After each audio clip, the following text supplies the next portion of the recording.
నమస్కారం. NM7 TV న్యూస్కి స్వాగతం. రాష్ట్ర ముఖ్యమంత్రి రేవంత్ రెడ్డి ఇచ్చిన మాట నిలబెట్టుకోలేడని మాజీ మంత్రి సింగిరెడ్డి నిరంజన్ రెడ్డి అన్నారు.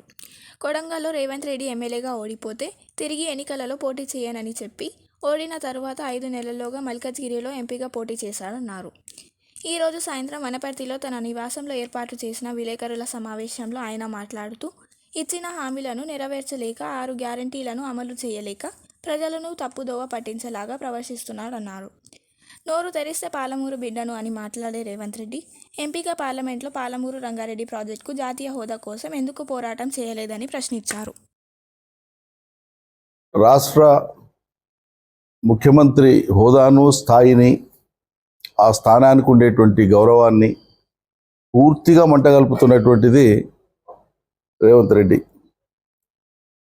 ఆయన గారు వాడేటువంటి పదజాలం కానీ, ఆ సంస్కారహీనమైనటువంటి భాష కానీ ఒక రాజకీయ ఉన్మాదిని తలపిస్తుంది తప్పిస్తే ముఖ్యమంత్రి హోదాలో రాష్ట్ర ప్రజలకు ఇచ్చేటువంటి ఒక సందేశమో సంకేతమో ఆయన మాటల్లో కానీ, భావజాలంలో కానీ, ఆయన హావభావాల్లో కానీ ఎక్కడ కనిపించదు.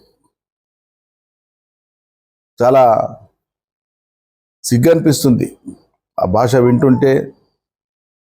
ఆ పదజాలం, ఆయన వాడేటువంటి తీరు, సంస్కారహీనత ప్రదర్శిస్తుంటే అసహ్యం అనిపిస్తూ ఉంది. విధానపరమైనటువంటి అంశాల మీద నిజంగానే కంటెంట్ ఉంటే ప్రజలను ఒప్పించడానికి అనేక రకాల పద్ధతుల ద్వారా ప్రజలకు వివరించవచ్చు. నీకంటే 20 ఏళ్ల పైచీలకు వయసులో పెద్దోడు, తెలంగాణ తెచ్చినటువంటి వ్యక్తి, అనేక వరుస విజయాలతోన శాసనసభ్యుడిగా, మంత్రిగా, కేంద్ర మంత్రిగా, రాష్ట్ర ముఖ్యమంత్రిగా 2 సార్లు పదవులు, బాధ్యతలు నిర్వర్తించినటువంటి వ్యక్తిని అంశాల వారికి ఏదైనా మాట్లాడి కానీ తులనాడి ఇష్టారాజ్యంగా ఒకసారి కాదు రోజు అదే దినచర్యగా మాట్లాడుతూ ఉంటే ఇది ఒక రకమైనటువంటి మానసిక స్థితిని తెలియజేస్తూ ఉంది. పనులేమి లేక, చేతగాక, పాలన చేతగాక తిట్టడమే ఒక పాలన అనుకుంటున్నట్లుగా అనిపిస్తుంది. రాష్ట్ర ప్రజలు అట్లా భావిస్తున్నారు. నీ మాటను నమ్ముతారు ఎవరన్నా? వాస్తవంగా నిన్ను చూసో, నీ మాటను చూసో కాంగ్రెస్కు ప్రజలు ఓట్లు వేయలే. నిజం చెప్పాలంటే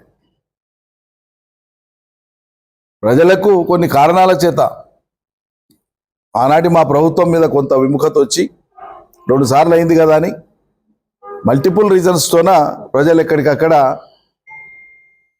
కొంత విముఖత చూపించినారు. అయినా పెద్ద తేడా కాదు మీకు మాకు, 1.85%.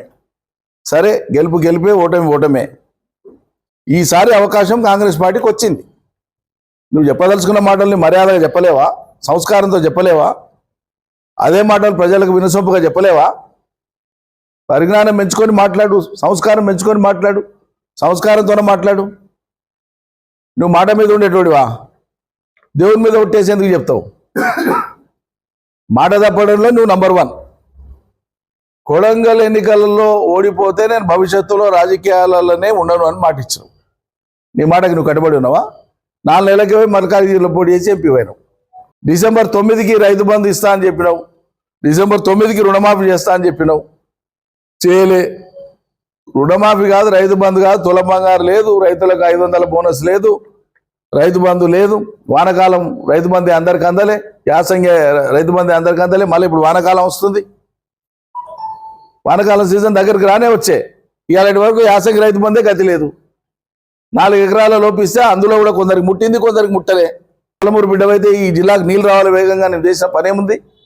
డిగ్నిఫైడ్గా ఎదుటి వాళ్ళ మనోభావాలు దెబ్బతినకుండా రాజకీయ అంశాన్ని రాజకీయంగానే ప్రస్తావించి ప్రజలు, విఘ్నులు ఆలోచించుకునేటట్లు చేసి అవతల రాజకీయ పార్టీకి స్థానం లేకుండా నీకు దమ్ముంటే అలా తారీఖుల్లో రైతు బంధు కంప్లీట్ చేస్తా, కేసీఆర్ నెలకు 3 రాస్తామంట. కేసీఆర్ రైతులకు ఇచ్చే రైతు బంధు డబ్బులు ఎన్నికల నాటికే 7,500 కోట్లు ఖజానాలు పెడితే రెడీగా. ఇప్పుడు ఎన్నికలు ఉన్నాయి, ఆపండి అని ఎలక్షన్ కమిషన్ ఫిర్యాదు చేసిందే మీరు, ఆపిపించిందే మీరు.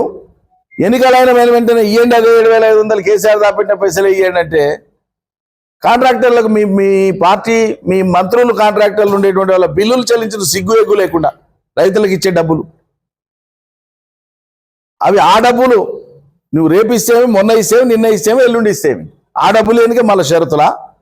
ఆ డబ్బులు ఎందుకే మళ్ళీ ఛాలెంజ్లా?